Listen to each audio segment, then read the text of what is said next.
Naalala niyo pa ba ang Filipino singing group na Smoky Mountain na sumikat noong 90s? Tumatak nga sa atin ang ilan sa kanilang mga awitin tulad ng The Coconut Nut, The coconut nut is a giant nut if you eat Paraiso, Help me make a stand. at Kailan.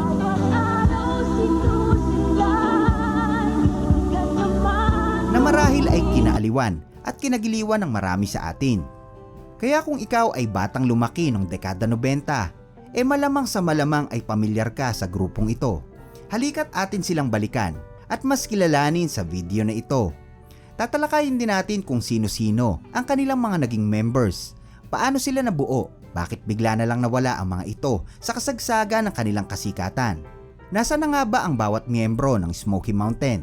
At ano na ang kanilang buhay sa ngayon? Kaya tumutok na. Pero bago tayo magsimula ay shoutout kina Richmond, Ilaganyo, Jorens Rico at kay Ebok Daniel Navarra aka Kambu. Let's go!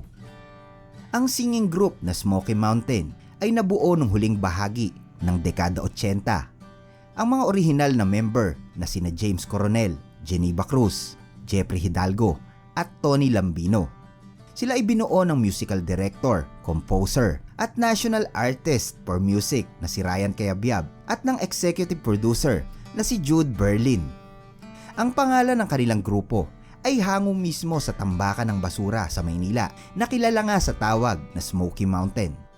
Ang konsepto nga ng kanilang kasuotan o costume tulad ng punit-punit na damit ay upang mailarawan ang napakasamang sitwasyon noon ng mga scavenger na naninirahan sa nasabing garbage dump.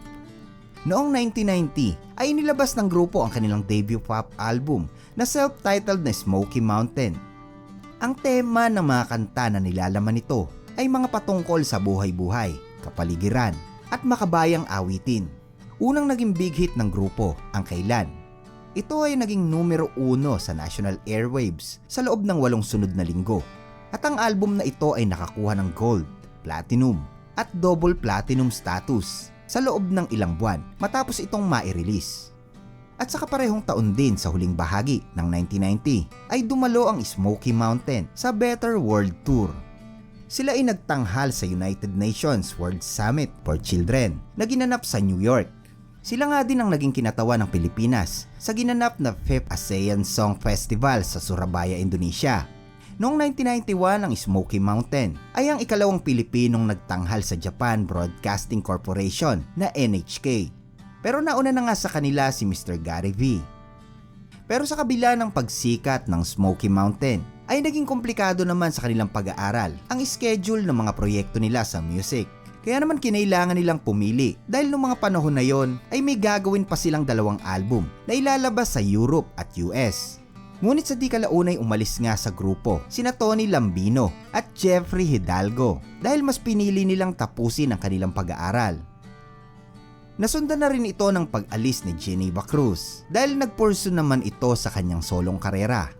Inilabas nga niya ang kanyang unang solo album na pinamagatang I Like You. Noong umalis ang 3 member ng Smoky Mountain ay ito yung mga panahon ng kasagsagan ng kasikatan ng kanilang grupo. Pero kahit na ganun ang nangyari ay gumawa pa rin si Ryan Cayabyab ng paraan para maisalba at makapagpatuloy ang Smoky Mountain kasama ang naiwan na original member na si James Coronel. Nagsagawa nga sila ng audition upang mapunan ang nabakanting pwesto ng mga members na umalis sa grupo. Hindi nagtagal ay nakuha nila ang 3 bagong miyembro na sina Shar Santos, Chedi Vergara at Jason Angangan. Inilabas nila ang album na Paraiso noong 1991. At matapos itong mailabas ay muling nakakuha ng success ang Smoky Mountain sa kanilang hit song na The Coconut Nut. It's the cocoa fruit. Of the cocoa tree. Naging hits nga din ang kanta nilang Paraiso at nagkaroon pa ng panlalaking version ang awitin nilang Kailan. Sa unang version kasi ng Kailan ay patungkol ito sa babaeng teenager na umiibig ng hindi niya masabi. Sa istorya naman ng pangalawang version ng Kailan ay iniibig din pala siya ng lalaki, ngunit hindi rin ito masabi. Nakakuha ng award ang mga kanta nila tulad ng Paraiso, Kahit Habang Buhay at Tayo Na. Naging mainit naman sa mata ng media ang mga bagong miyembro ng Smoky Mountain dahil nga sa biglaang pagbabago ng kanilang lineup sa gitna ng kanilang kasikatan. Pero gayon pa man noong 1992 sa Tokyo Music Festival ay pinatunayan nila sa marami na sila ay karapat-dapat dahil pinamalas ng grupo ang kanilang husay sa pagkanta. Sila nga ay nanalo dito ng grand prize. Sumali rin ang grupo sa Golden Kite Festival. Nakuha naman nila dito ang first place trophy at nagkaroon nga sila ng marami pang tours sa Asia at Europe. Taong 1993 ay inilabas nila ang kanilang international album na may pamagat na Know You Will. Sa kaparehong taon nung natapos ang kontrata ng isang original member na si James Coronel ay umalis na rin ito sa kanilang grupo. Noong 1994 ay naglabas ang Smoky Mountain ng ika-4 na album na pinamagatang Death Penalty. Sa kaparehong taon naman ay pumasok sa grupo si Anna Feji bilang kapalit ni Shar Santos para sa final tour ng grupo sa bansang Japan. Pero noong 1998 ay tuluyan na ring nabuwag ang Smoky Mountain. Pero ano na nga ba ang nangyari sa kanila matapos ang mahabang panahon? Si Geneva Cruz ay naging full-time sa kanyang karera sa singing at showbiz na masasabing isa sa mga artist na naging matagumpay sa industriya. Si Tony Lambino ay gumawa ng solo album at nagsulat ng mga awitin para sa mga kapwa artist. Nagtatanghal nga rin siya sa Music Theater sa Cultural Center of the Philippines. Siya rin ay naging anchor ng isang early morning news program sa ABS-CBN. Nakapagtapos siya ng pag-aaral sa Ateneo de Manila University at naging cum laude. Sa kalaunay tinapos niya ang kanyang master's degree sa Harvard University bilang Fulbright Scholar at nakakuha ng Doctor of Philosophy mula sa Annenberg School for Communication sa University of Pennsylvania. Si Tony ay nagtrabaho din sa World Bank sa Washington, D.C. at naging Head of Communication siya sa International Rice Research Institute. Pagkatapos ay naging Assistant Secretary ng Philippine Department of Finance. Si Jeffrey Hidalgo ay natapos din ito ang kanyang Chemical Engineering degree sa University of the Philippines at naging top 11 siya noong mag-take ng board exam noong taong 2009. Pagkatapos noon ay nag-aral siya sa paggawa ng pelikula sa New York Film Academy sa Abu Dhabi. Siya nga ay nakasulat din ng mga awitin at sumabak sa Metropop Song Festival. Sa kasalukuyan ay pinapatakbo niya ang kanyang sariling kumpanya na gumagawa ng mga cleaning products.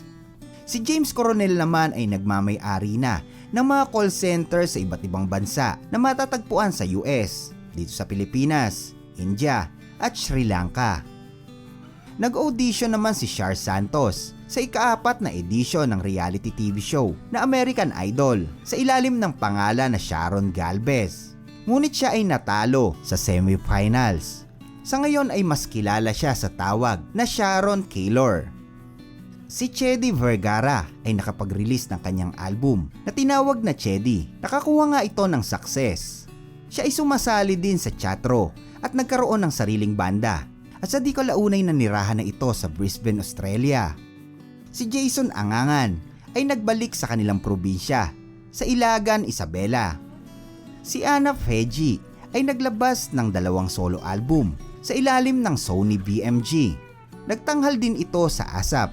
Nakapag-tour din siya sa cruise line na Royal Caribbean International at nakapagtanghal sa Atlantis Production sa Maynila at Singapore.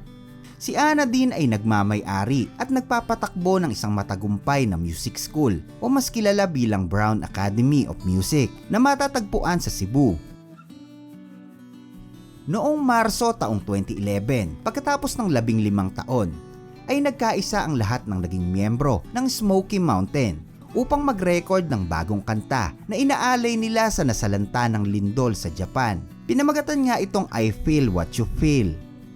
Ginawa nila ito dahil ang grupo ay napamahal din sa bansang Japan dahil ang ilan sa mga naging miyembro ay nanirahan noon sa Tokyo sa kasagsagan ng kanilang kasikatan.